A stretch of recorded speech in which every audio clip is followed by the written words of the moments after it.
Assets for Independence Act.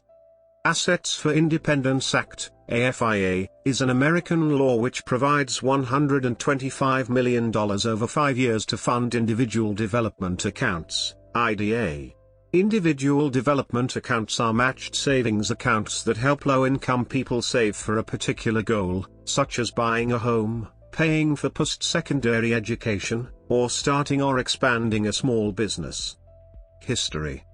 After seeing the success of IDAs, Congress passed the Assets for Independence Act, AFIA, providing $125 million over 5 years to fund IDAs. The Assets for Independence Act was passed as part of the Community Opportunities, Accountability, and Training and Educational Services Act of 1998. The AFI program is administered by the Office of Community Services, within the U.S. Department of Health and Human Services, Administration for Children and Families. There are currently hundreds of IDA programs across the United States.